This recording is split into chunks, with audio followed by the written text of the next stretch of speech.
Hello friends, welcome to academy. This me doctor Siddharth Arora and friends. हम लोग continue कर रहे हैं हमारी series of class 12th NCERT summaries, जिसमें मैं जिस एनसीईआरटी को फॉलो कर रहा हूँ वो है कंटेम्प्रेरी वर्ल्ड पॉलिटिक्स, और हमने इसके 2 वीडियोस कर लिए हैं। मुझे ऐसी उम्मीद है कि आप इससे पहले वाले सारे वीडियोस देखेंगे और इसका कंप्लीट एडवांटेज उठाएंगे। मैं हमेशा सब लोगों को बोलता हूँ कि एनसीईआरटी को बिना एनसीईआरटी को पढ़े it is practically impossible for you to make a very realistic attempt at this exam called UPSC Civil Service Examination. लोगों को लगता है एडवांस बुक्स पढ़ने से काम हो जाता है, लोगों को लगता है ये मटेरियल वो मटेरियल पढ़ लो। No, I always suggest NCERT तुम्हें बेसिक्स, द बेसिक कॉन्सेप्ट्स में एक्सपर्ट बनाती है। लेकिन हैविंग सेड सो, उतना ही ट्रू ये भी है, ये एनसीईआरटी पढ़ने के लिए एक मेथड होता है, और वो मेथड प्रैक्टिकली पॉसिबल नहीं होता for any new learner, because NCERT एक बहुत स्टाइल से लिखी हुई बुक है। It is a very very compressed, very very concise, very very accurate and very very beautifully written book. However इसमें एक छोटा सा सिचुएशन होती है, क्योंकि ये स्कूल लेवल बुक है, ये क्लास 6, 7, 8, 9, 10, 11, 12 तक जाती है। अब हर स्टूडेंट को पढ़ाया जाता है क्लास 6 में कुछ टॉपिक्स, फिर उसको वही टॉपिक्स को थोड़ा सा एडवांस करके 7th में, थोड़ा सा एडवांस करके 8th 9th and so on and so fourth पढ़ाया जाता है। अब तुमने पढ़ना है इसको एज अ होल। तुमने अगर क्लास 6 में कोई स्टोरी पढ़ी रिलेटेड टू रिपब्लिक, उसका next part probably advance part class 8 में होगा, और उसका नेक्स्ट पार्ट किसी और चैप्टर के नाम के अंदर क्लास 12th में होगा। अब हाउ डू यू कनेक्ट? इसीलिए the major issue here is that you require some a mentor, somebody who has done this book several times over. उसको एग्जैक्टली देखते ही समझ में आ जाएगा कि ये जो वर्ड दिया हुआ है क्लास 7th की बुक में, ये क्लास 11th में दिया हुआ है, ये क्लास 8th में दिया हुआ है, चलो कनेक्ट करते हैं। एंड इसी चीज में, इसी पर्पज के लिए मैंने ये समरी वीडियोस बनाए। क्लास 6 से लेकर क्लास 11th की एनसीईआरटी के समरीज ऑलरेडी अवेलेबल है ऑन यूट्यूब, और उसको ह्यूज रिसेप्शन मिला है आप सब लोगों की तरफ से, और उसी से प्रोत्साहित होकर, उसी से इनकरेज होकर मैंने आपके लिए एनसीईआरटी क्लास 12th की ये समरी बनाई है। बुक का नाम है कंटेम्प्रेरी वर्ल्ड पॉलिटिक्स, अवेलेबल आपके पास online as well as offline है। आप इसको खोल लीजिए, बट इस वीडियो को देखने के बाद, एक बार वीडियो हो जाने दो, उसके बाद इसको देखोगे पढ़ोगे तो तुम्हें कनेक्ट करने में आसानी होगी। So I am doctor Siddharth Arora. Unacademy की दुनिया में मुझे मेरे कोड सेड लाइव SIDLIVE के नाम से जाना जाता है। ये कोड आपने इस्तेमाल करना है जब भी आप किसी प्लस क्लास में, किसी आइकॉनिक क्लास में, किसी ऑप्शनल क्लास में आप सब्सक्रिप्शन लेते हैं। जैसे ही आप सेड लाइव कोड SIDLIVE आप रेफरल कोड के फॉर्म में अनअकैडमी की वेबसाइट या अनअकैडमी के ऐप पर यूटिलाइज करते हैं, आपको एक इमीडिएट ह्यूज डिस्काउंट मिलता है। ऑल्सो आप टीम सेड लाइव का पार्ट बन जाते हो। Use the special code said live और अपने आप को रियलिस्टिक चांस दीजिए to crack the so called toughest exam in the world. और बहुत ही इंपॉर्टेंट है कि आप ये टेलीग्राम चैनल को भी कनेक्ट कर लीजिए। ये टेलीग्राम चैनल में मैं पॉलिटी, गवर्नेंस, इंटरनेशनल रिलेशन से रिलेटेड कोई भी खबर होती है, मैं इसी पे आपके साथ शेयर करता हूँ। कोई नया कोर्स आएगा, मुझे कोई न्यूज़ मिलेगी, मुझे कोई MCQ शेयर करना है, I will always share on this Telegram channel. आप इस लिंक को यूटिलाइज कर सकते हैं, और अगर आप वीडियो देख रहे हैं तो वीडियो को पॉज करिए और इस लिंक को आप यूटिलाइज कर लीजिए। अगर आपके पास इस टाइम पे मोबाइल कैमरा अवेलेबल है तो आप इस कोड को स्कैन करके भी टेलीग्राम चैनल पर आ सकते हो। So we are on an academy, which is the largest online learning platform in India. और भगवान ने चाहा तो one day we will become the largest online learning platform in the world with the best educators from all over India on one platform. चाहे वो prelims हो, चाहे mains हो, optional हो, we will be with you all subjects में till the last day of your exam preparation.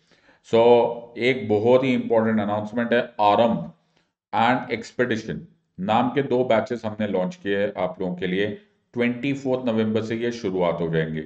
24 नवंबर में 100% syllabus, topic wise practice session है, और तुम्हें अनअकैडमी के नोट्स भी मिल जाएंगे जिसमें mind maps, timelines and charts मिल जाएंगे।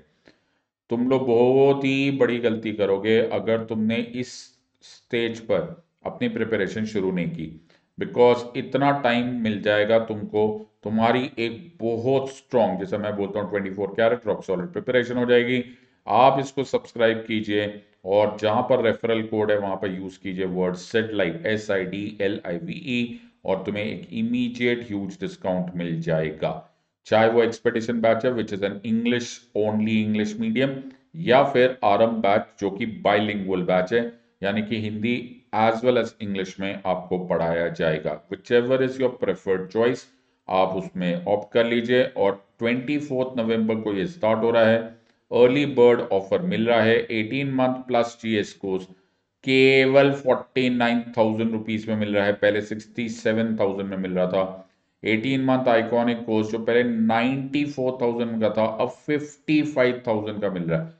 मतलब this is a huge offer, an offer that you should never miss. You are a wise gang of students my friends, take a wise decision but take it now.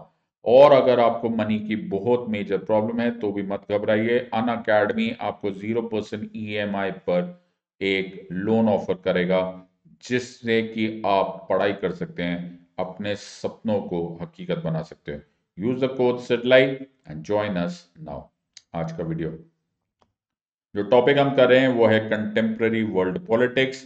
और इस contemporary world politics की book as a said आपको online भी available है और offline भी available है। सो online और ऑफलाइन ये दोनों ही अवेलेबल है आपके पास। इसका मेरे हिसाब से, ऐसे मेरी सजेशन है, वैसे चॉइस आपकी है, लेकिन मैं चाहूंगा कि एक बार आप वीडियो देख लीजिए और उसके बाद इसको पढ़ लेना। हमने 2 चैप्टर्स कर लिए थे। अब एनसीईआरटी को एक स्टाइल से पढ़ना होता है, ये मैं आपको बता चुका हूं। आप वीडियो नंबर 1 देखेंगे तो उसमें चैप्टर नंबर 1 यानी कि कोल्ड वॉर एरा मैंने समझाया था। कोल्ड वॉर एरा हमने पूरा का सिचुएशन समझाई थी कि वर्ल्ड वॉर 2 के बाद दुनिया 2 पोल्स में डिवाइड हो गई, सो टू से, यानी कि एक बाय पोलर वर्ल्ड बन गया। उसमें 2 पावर ब्लॉक्स बन गए। एक था यूनाइटेड स्टेट्स ऑफ अमेरिका का लेड वेस्टर्न ब्लॉक, एक था union of Soviet socialist Republic, Soviet union जिसे बोला जाता था, यूएसएसआर लेड ईस्टर्न ब्लॉक। पूरी दुनिया 2 ब्लॉक्स में डिवाइड हो गई, बाइपोलर हो गई। ये कहानी स्टार्ट हुई somewhere in 1945 post world war 2, और ये खत्म हो गई 1991 25 दिसंबर को, क्योंकि उस दिन यूएसएसआर ही खत्म हो गया। जो पहली सिचुएशन थी वो यहां से लेकर यहां तक की सिचुएशन है, जो कि चैप्टर नंबर 1 में समझाया गया है और बहुत ही अच्छी तरह से समझाया गया है। बड़ा मजा आता है इसको पढ़ेंगे। और मैंने जो वीडियो बनाया है मैंने उसमें कुछ एक्स्ट्रा पॉइंट्स भी बताए, उसको आप कनेक्ट करते चले जाइए। क्या था कोल्ड वॉर, क्या था आर्म्स रेस, क्या था कोरिया वॉर, क्या था क्यूबन मिसाइल क्राइसिस, वियतनाम में क्या हुआ, मार्शल प्लान क्या था, मोलोटोव प्लान क्या था, एटसेट्रा एटसेट्रा एटसेट्रा एटसेट्रा। 1991 में आते ही किसी को पता ही नहीं चलना था कि इतना बड़ा ट्रेजेडी होनी थी। इंटरनेशनल रिलेशन में ऐसी सिचुएशन किसी ने इमेजिन भी नहीं की थी। Starting with the collapse of Berlin wall, फिर ईस्टर्न यूरोपियन कंट्रीज एक के बाद एक डोमिनोज की तरह रेजीम चेंज होता गया, और 25 दिसंबर 1991 को मिखाइल गोर्बाचोव ने रिजाइन कर दिया as the president of the Union of Soviet Socialist Republics. End of the mighty Russian empire, Soviet Union खत्म हो गया। किसी ने सोचा भी नहीं था इतना बड़ी सिचुएशन होगी। पूरी स्टोरी यहाँ पर इस पूरे चैप्टर में एंड ऑफ बाइपोलैरिटी है, क्योंकि सोवियत यूनियन जाते ही एक सुपर पावर चली गई तो एकमात्र पावर रह गई, और वो थी यूनाइटेड स्टेट्स ऑफ अमेरिका, यानी कि दुनिया बन गई दोबारा यूनिपोलर। वैसे बड़ी अजीब सी बात होती है, यूनिपोलर शब्द ही बड़ा अजीब होता है, बिकॉज पोल हमेशा 2 ही होने होते हैं। लेकिन फिर भी माना जाएगा, अगर इसको नॉर्मल साफ लेमैन इंग्लिश में बोला जाए, तो केवल एक जोन और एक पॉइंट ऑफ सुपर पावर हो गई, that was the United states of America.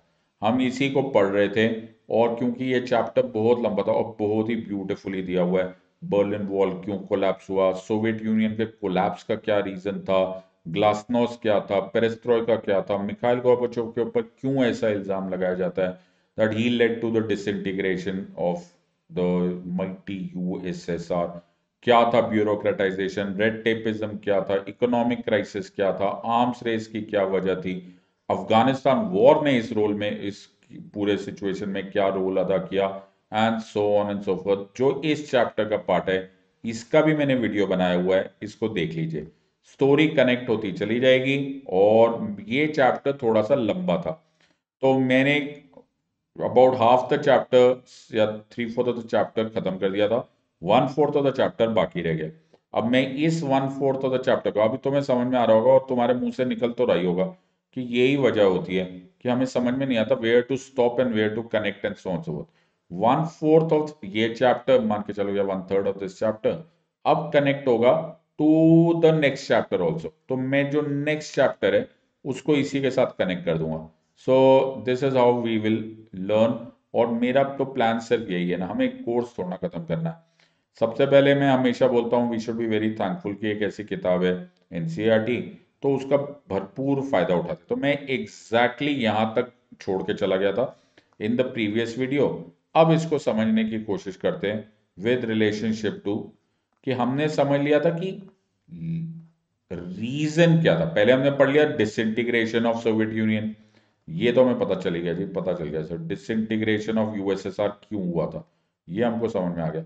दूसरी बात हमको ये समझ में आ गई कि रीजन फॉर डिसइंटीग्रेशन हमको समझ में आ गया। हाँ सर, हमको रीजन फॉर डिसइंटीग्रेशन भी समझ में आ गया। लेकिन ये रीजन फॉर डिसइंटीग्रेशन और डिसइंटीग्रेशन के बाद इसका फाइनली फाइनली इसका कॉन्सिक्वेंस क्या हुआ, एक्चुअली हुआ क्या।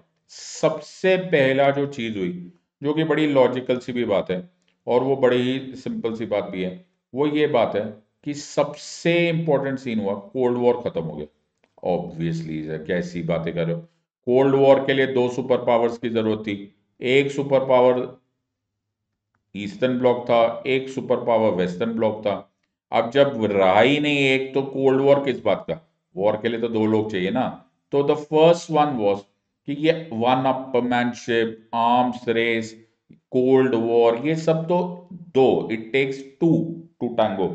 इन अदर वर्ड्स कि आपको तो ये तो होना ही था, कोल्ड वॉर यहां से खत्म हो गया। And that is the reason, at least उम्मीद ये जागी, एटलीस्ट ये उम्मीद जागी कि यहां से पीस होगा। ये गलत फहमियों ने किसी को कहीं का नहीं छोड़ा। ह्यूमन रेस की ये एक बहुत पुरानी, एक बड़ी मेजर इनका सिचुएशन है कि ह्यूमन रेस कभी भी आराम से शांति से बैठ नहीं पाती। हम लोग को लड़ने का शौक हो गया। Alright, so this was absolutely, हमें ऐसा लगा कि इट इज पॉसिबल कि पीस हो जाएगा। पीस वीस कुछ नहीं होना था। ऑलराइट, और वो तुम्हें भी मालूम है उसके बाद दुनिया भर के प्रॉब्लम्स हुई है, and that is why, but ठीक है, उम्मीद पे दुनिया कायम है, and that is why this was the one which was happening. Fair enough. फिर क्या हुआ, दूसरा इफेक्ट हुआ, दूसरा इफेक्ट ये हुआ कि अब दो में से एक सिचुएशन होने वाली थी। या तो यूनाइटेड स्टेट्स ऑफ अमेरिका सारी की सारी पावर को पकड़ के रख लेता, ये एक पॉसिबिलिटी थी। या फिर ये था कि पावर दो में जो डिस्ट्रीब्यूटेड था, यानी कि जो सोवियत यूनियन और यूएसए में था, वो ऐसा रहता ही ना। अब वो पूरा का पूरा पूरा का पूरा पूरा का पूरा फैल जाता, यानी कि there would have been diffuse powers. मैं समझा पा रहा हूं या नहीं? तो इस अब दो में से एक सिचुएशन होनी थी, या तो ये कोल्ड वॉर खत्म होते ही या तो सारी पावर यूएसए की तरफ चली जाती और यूएसए सिंगुलर पावर बन जाए, यानी कि कॉन्सेंट्रेशन ऑफ वन पावर हो जाती। या फिर ऑन द कॉन्ट्रेरी ऐसा होता कि यार ये सब बेकार की कॉन्सेंट्रेशन बातें फैला दो। ओके, हर एक अपने अपने एंड पे एक पावरफुल कंट्री हो जाए। अब होने को कहते हैं ना, the cookie could have crumbled anyways, लेकिन the cookie crumbled in the direction of USA. USA बन गया सोल सुपर पावर। अमेरिका ने अपने आप को कंट्रोल कर लिया, ओके, और कंट्रोल में ले लिया रादर अपनी मर्जी से। मिलिटरीली वो बहुत पावरफुल था, ओके, यहां सब लिखा ही होगा। ओके, पावर रिलेशंस चेंज हो गए। ओके, मिलिटरीली ये रहा, militarily US became the sole super power, उसके पास मिलिट्री पावर थी, ओके, कैपिटलिस्ट इकोनॉमी थी। और हाँ, ये एक इंपॉर्टेंट बात थी, अगर तुम्हें मालूम था कि सोवियत यूनियन और यूएसए के बीच में जो पंगा था, जो लफड़ा था, वो केवल मिलिटरीली नहीं था, वो आइडियोलॉजिक था। What was the word? तुम ये सब वर्ड्स लिख सकते हो, ओके, तुम्हारे भला हो जाएगा इस टाइम पर एग्जाम में। आइडियोलॉजिक था। आइडियोलॉजिक मतलब ये दोनों की विचारधारा ही कंप्लीटली डिफरेंट थी।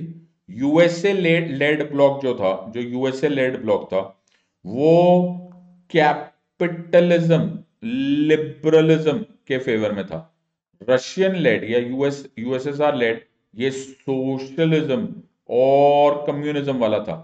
अब जब कम्युनिज्म का कैप्टन चला गया, कैप्टन मतलब यूएसएसआर चला गया, तो do you realise that the entire situation कि पूरा कम्युनिज्म का एंड होना था, ये एब्सोल्युटली होना था ना। थोड़ी देर के लिए इसको हम कनेक्ट करेंगे, ओके, थोड़ी देर के लिए हम इसको कनेक्ट करेंगे कि कैपिटलिज्म लिबरलिज्म था, कैपिटलिज्म फ्री मार्केट इकोनॉमी थी, कैपिटलिज्म लिबरल डेमोक्रेसी थी, कैपिटलिज्म एटॉमिस्टिक मैन था, कैपिटलिज्म मार्केट मॉडल था, कैपिटलिज्म में इक्वालिटी ऑफ अपॉर्चुनिटी थी। मतलब ये सब एक साथ ही एक ही ग्रुप की बात है, वेस्ट की बात करो, कैपिटलिज्म नहीं था, but in a way so liberal democracy. तो सबसे पहले इन दोनों चीजों को कंपेयर करो, तो ये एक हो गया।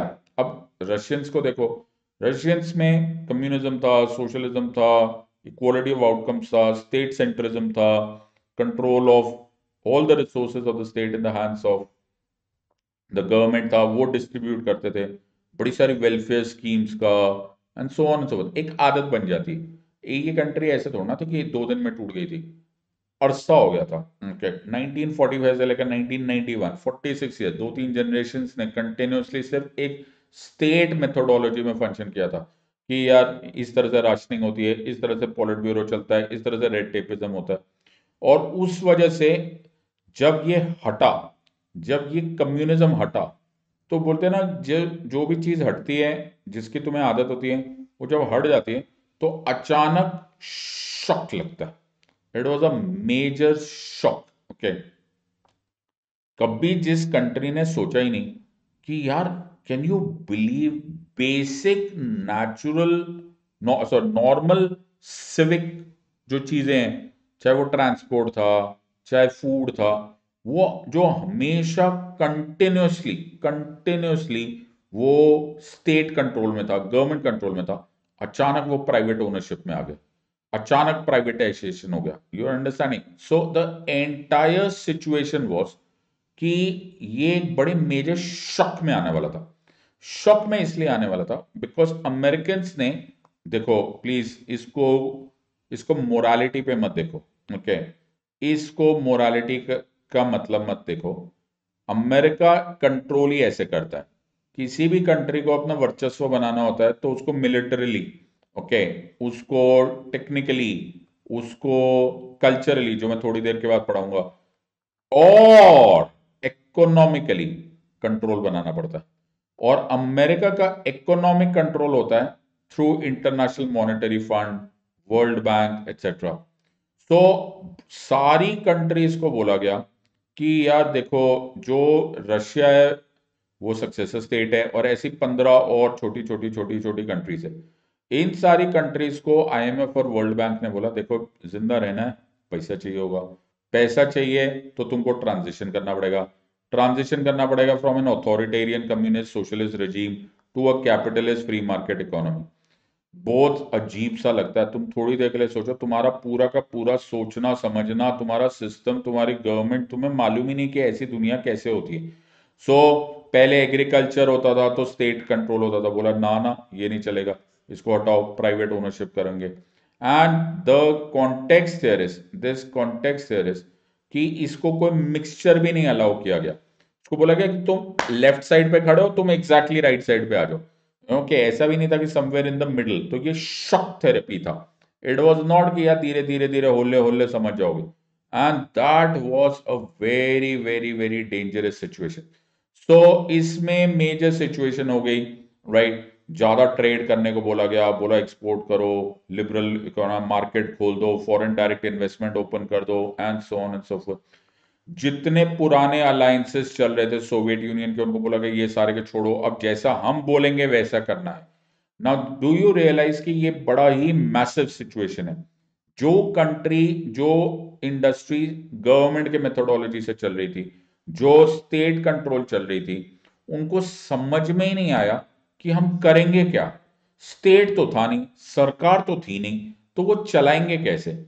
तो उनको बोला गया भाई चला सकते हो चलाओ, नहीं चला सकते हो तो उठाकर प्राइवेट ओनर्स को बेच दो।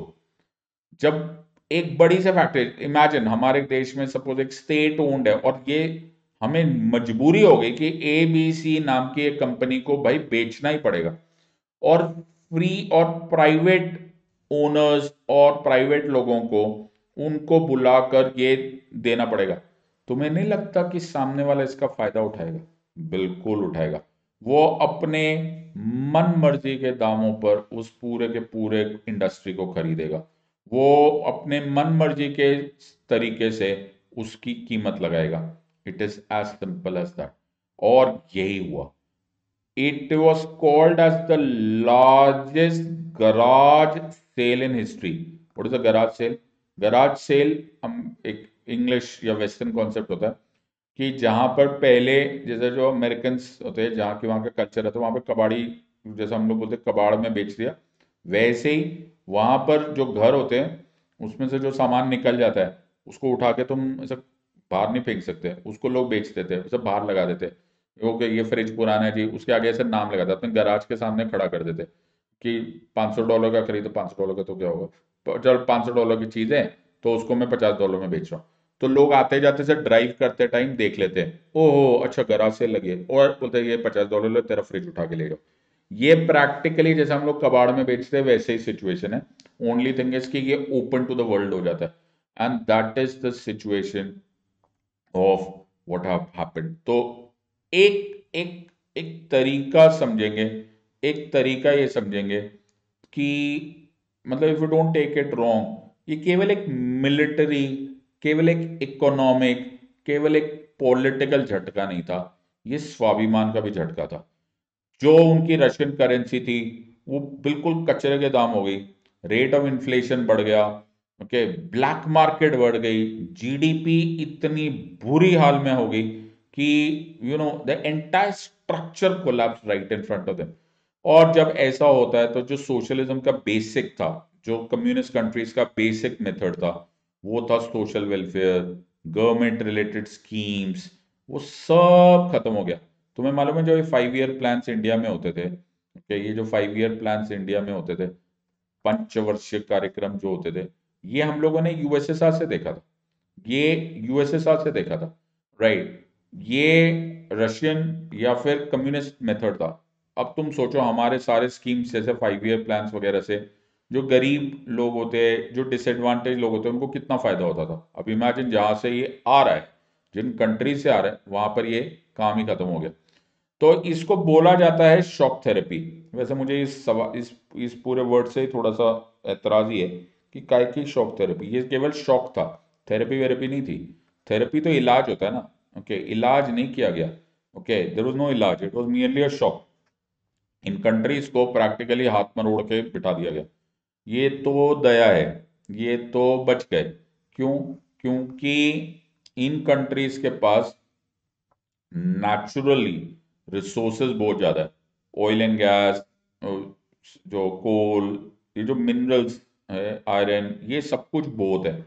और ये they are very close to countries like China, okay, they are very close to Iran, and बाद में रशिया ने भी ऑब्वियसली प्रोग्रेस कर लिया, and obviously they will trade with Europe and so on so forth. जिसकी वजह से ये सिचुएशन कुछ हद तक सैल्वेज हो गई कि इनके पास ये प्योर गरीब नहीं हुए, सो टू से, okay, so they recovered from that part. अब तो तुम्हें मालूम है यहाँ पर एक नई प्रॉब्लम ही हो रही है, सो this is Ukraine and Russia, okay, ये एक नई प्रॉब्लम का गढ़ बन गया। लेकिन इसकी वजह से होता है जब भी इस तरह की बीमारियां होती है, ये बीमारी होती है, राइट, कि आपका पॉलिटिकल स्ट्रक्चर टूट गया, आपका इकोनॉमिक स्ट्रक्चर टूट गया, आपका सोशल वेलफेयर स्कीम्स टूट गई, आपका आइडियोलॉजी टूट गई, आपके स्वाभिमान को भी ठेस पड़ी, राइट। और इसी वजह से इन्हीं कंट्रीज में, सेंट्रल एशियन कंट्रीज में स्पेशली माफिया राइज किया, ओके, रशियन माफिया बड़ा फेमस हो गया, तुमने सुना ही होगा। Drug trade, drug cartels, arm trade, human trafficking, ये सब कुछ यहाँ पर बड़ा फैलने लग गया, all because of one big giant mighty Russian empire collapsing. तो ये बहुत ही सैड सिचुएशन था, and this is the entire situation. तो मैं यहाँ पर, मैं पढ़ ही चुका हूँ, और एज आई सेड कि तुम लोग खुद पढ़ लेना, so you can always make sure. तो तुम यहाँ पे देख लेते हो, largest garage sale, Russian currency, inflation, collective farm system collapse हो गया, रशियन जीडीपी कम हो गया, सोशल वेलफेयर खराब हो गया, सब्सिडीज नहीं मिल रही थी, middle classes were pushed to the periphery of society, academic and intellectual manpower, and mafia also organized, privatization led to disparities, especially Russia, and so on and so forth. So ये सारी चीजें होती ही है and this is the entire thing. तो यहाँ पे लिखा हुआ है, ये फोटोग्राफ दी हुई है, देखो ये बहुत अच्छी तरह से बुक में लिखा होता है ये कि as a result of shock therapy about half of Russia's 1,500 banks and other financial institutions went bankrupt. This is one of those images. Money of 10,000 corporate and private shareholders was lost, and so on. So, what is the difference between nationalism and sensationalism? If you succeed, you are celebrated as a nationalist, and if you fail, you are condemned for crimes of sensationalism. सो ये countries बहुत मुश्किल से recover के, मैं फिर बोल रहा हूँ one of the reasons in countries को रिकवरी हुई, यस अनदर 10 years लेटर ये धीरे धीरे रिकवर होने लगे, इंक्लूडिंग रशिया, बट उसका one of the reasons was कि इनके पास नेचुरल रिसोर्सेज की कमी नहीं थी, any other country would have been destroyed under its own weight. So the situation was most of these countries ने एक्सपोर्ट करना स्टार्ट कर दिया ऑयल को। आज भी तुम समझ लो, तुम देखते हो, देखो आज के डेट में भी तुम कनेक्ट कर सकते हो, रशिया यूरोप को गैस प्रोवाइड करता था, इंडिया को ऑयल सप्लाई करता है, तो even in the middle of such a big war that they are fighting with Ukraine, उनके पास पैसे की प्रॉब्लम नहीं होगी, उनको कहीं ना कहीं से मिल ही जाएगा। लेकिन ये सिचुएशंस इतने आराम से होती नहीं है, इट ऑलवेज कॉजेस अनस्टेबल और instability in this part. So in Russia, दो रिपब्लिक्स चेचनिया एंड दागिस्तान में सेसेशनिस्ट मूवमेंट्स हुआ है। ये बहुत अच्छा एक वर्ड है, ये तुम्हें मालूम पड़ेगा व्हाट इज सेसेशन। सेसेशन मतलब कोई पार्ट ऑफ एनी कंट्री वो अपने आप को सीड यानी कि अपने आप को अलग करने की कोशिश करने लगता है। जैसे चेचनिया में, ऐसा रशियंस का कहना था कि चेचनिया में सेपरेटिस्ट मूवमेंट स्टार्ट हो गई थी, right, so they had to do military intervention. उसी तरह से ताजिकिस्तान में, ताजिकिस्तान जिसे बोला जाता है, वहां पे भी एक सिविल वॉर हुआ, राइट। अजरबैजान में जो तुमने बहुत कॉमनली सुना होगा, नगार्नो कराबाख एरिया, ये वाले एरिया में अभी इतना वॉर क्यों हो रहे? द रीजन हेयर इज कि जब तक एक स्ट्रॉन्ग ह्यूज अम्ब्रेला तुम्हारे ऊपर होता है, एक स्ट्रॉन्ग सेंट्रलाइजिंग फोर्स होता है, स्टेबिलिटी होती है, तब तक ये सेसेशनिस्ट मूवमेंट्स अगर होती भी है तो बहुत कम होती है, राइट।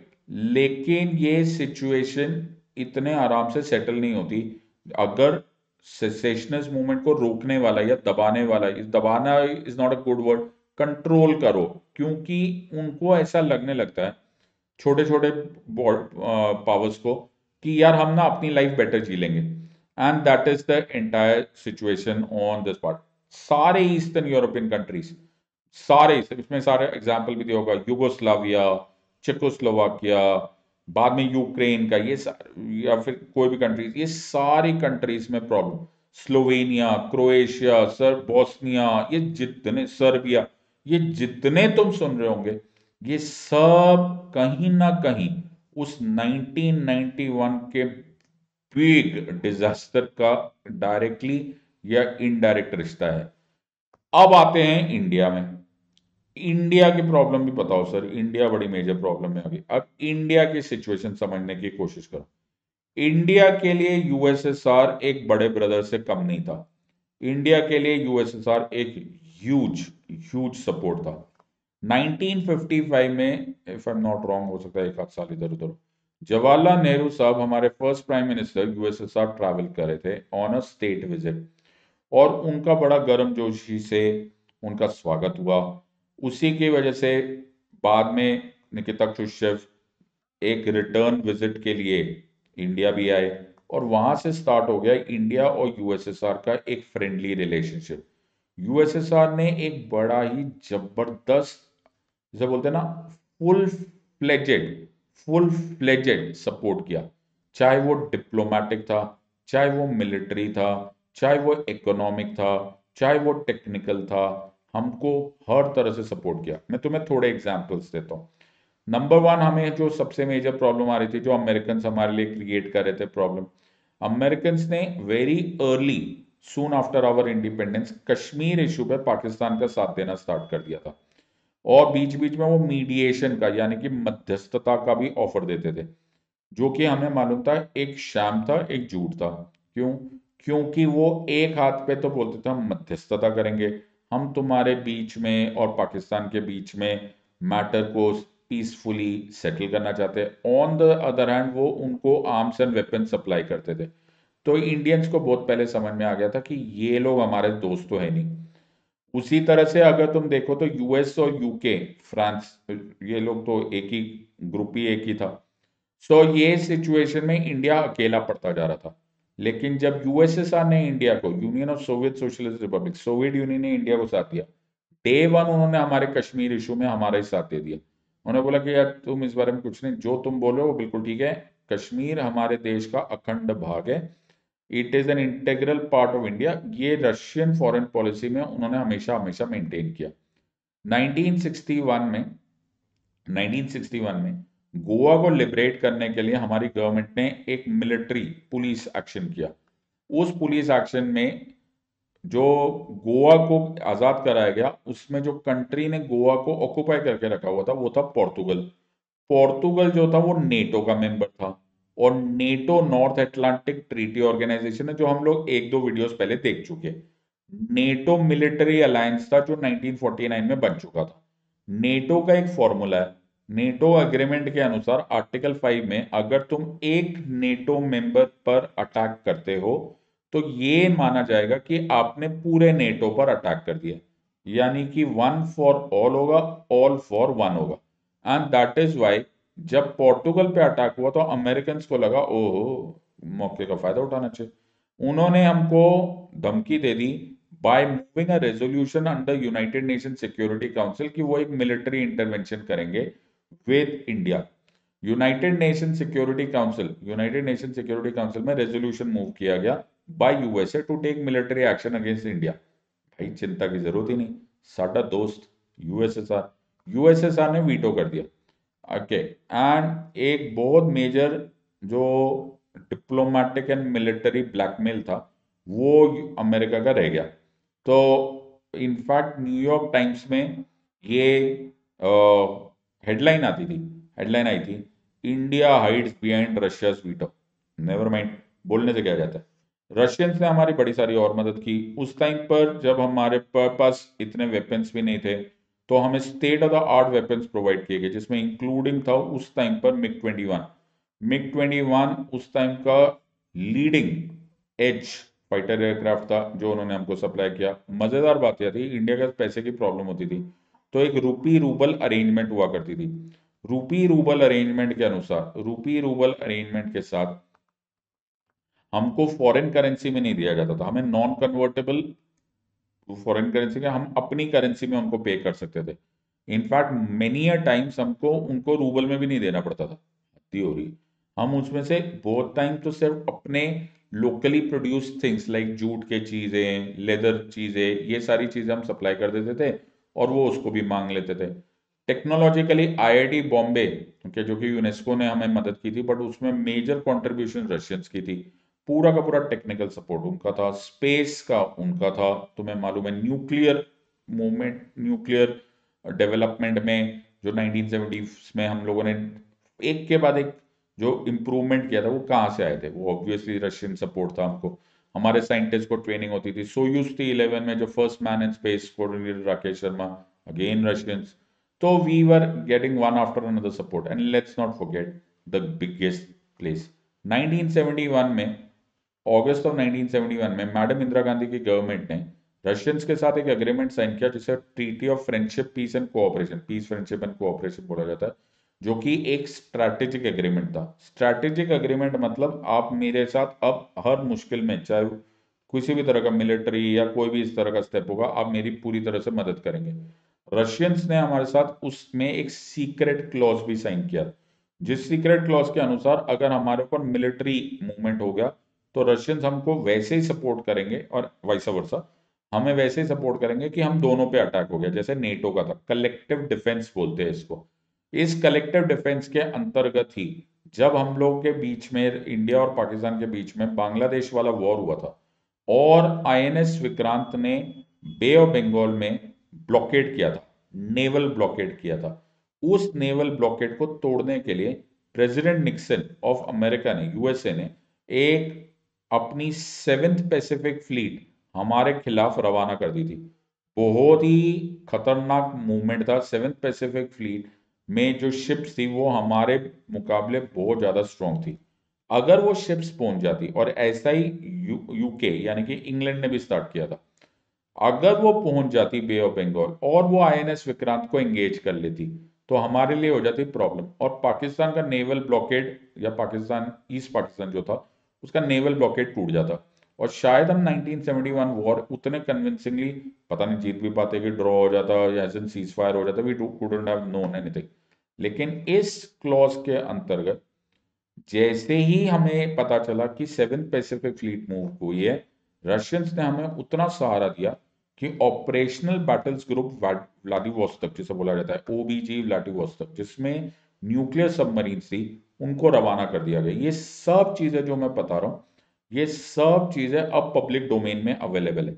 आपको सिर्फ इसको पढ़ना है, लेकिन इससे कनेक्ट ये करना है कि हमारे पास 70 to 80% हमारी मशीनरी, हमारे वेपन्स, डायरेक्टली इनडायरेक्टली, चाहे वो इंडियन आर्मी, नेवी, एयरफोर्स में हो, करीब करीब हमारे सारे space technology, cryogenic engines and everything, सब रशिया पे डिपेंडेंट थे। और 1991 में अचानक हम कोलैप्स कर गए। कोलैप्स कर गए कैसे? क्योंकि यूएसएसआर चला गया। जब यूएसएसआर चला गया तो हमारा एक आइडियोलॉजिक पार्टनर था, ओके, जो मल्टीपोलर वर्ल्ड के बारे में सोचता था, ओके, वो सारी की सारी चीजें, ये देखो तुम नोटिस करोगे, during the cold war India and USSR enjoyed a special relationship. India was part of, ऐसा बोला जाने लगा कि तुम इंडिया है ना सोवियत कैंप के ही है। मल्टी डायमेंशनल था, इकोनॉमिक था, टेक्निकल असिस्टेंस, ये Bokaro, Visakhapatnam, Bharat heavy electronics limited, Soviet Union accepted Indian currency for trade when India was short of foreign exchange. Can you even believe कि ऐसा भी पॉसिबल है? पॉलिटिकल, सोवियत यूनियन हमेशा हमारे कश्मीर इशू में हमको सपोर्ट कर रहा था। 1971 में मैंने तुम्हें जो सारी डिटेल बताई है वो इसी को समराइज करके पता है। So military, as I told you, majority of the weapons आज भी हमारे, जब मेजोरिटी ऑफ द वेपन्स है वो कहीं ना कहीं डायरेक्टली इनडायरेक्टली, वास्ट मेजोरिटी आज भी रशियन फ्रेमवर्क के। हाउएवर हाउएवर उसके साथ साथ हमारे और उनके बीच में कल्चरल रिलेशनशिप भी बहुत अच्छा था। मेरा जूता है जापानी, ये पतलून इंग्लिस्तानी, सर पे लाल टोपी रूसी, फिर भी दिल है हिंदुस्तानी। राज कपूर की मूवीज वहां पे लगती थी, बड़ी हिट हो जाती थी। मेरा नाम जोकर, उसमें रशियंस आए। मीशा नाम की मैगजीन बच्चों को दी जाती थी, and an number of things. And then happened the collapse. और जब वो कोलैप्स हुआ तो इंडिया एक मेजर हेडेक में आ गई। और ये मेजर हेडेक इसलिए था बिकॉज हमारे all eggs were in one basket. अचानक इंडिया अकेले हो गई। दोस्त हमारा चला गया। दोस्त ना सिर्फ चला गया, दोस्त अपनी मुश्किल में था। रशिया और द रेडियस सीआईएस कंट्रीज, वो अपनी मुश्किल में थी। अब तुम एक बात सोचो, जब पहले कोई भी चीज यूएसएसआर से आती थी तो यूएसएसआर से आती थी, एक कंट्री से आती थी। लेकिन अब वो यूएसएसआर कई सारे छोटी छोटी कंट्रीज में से टूट गया। अब कोई भी चीज अगर बनती होगी, let's take an example, suppose अब एक बोले कि हम एक प्लेन बना रहे, एरोप्लेन बना रहे, देयर वाज द पॉसिबिलिटी कि वो उसका प्लेन का जो स्ट्रक्चर है वो कहीं और बनता होगा, इलेक्ट्रॉनिक्स कहीं और बनते होंगे, वेपन्स कहीं और बनते होंगे। It's a possibility.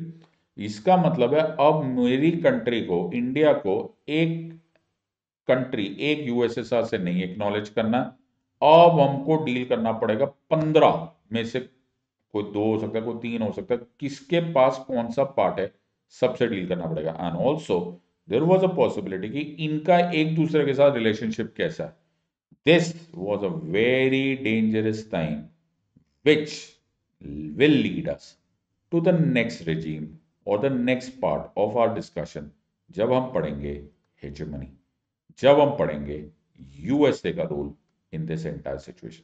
I hope तुम इसको कनेक्ट कर रहे हो कि 1991 के बाद की सिचुएशन, जब यूएस डोमिनेंस की सिचुएशन हुई, जब यूनिपोलर वर्ल्ड की सिचुएशन हुई, तब हमको कैसे पढ़ना पड़ेगा, तब हमको समझना पड़ेगा कि इंडिया कैसे इस खतरनाक फेज से, जब हमारा बेस्ट फ्रेंड चला गया, लेकिन हमारे दुश्मन वहीं के वहीं हैं।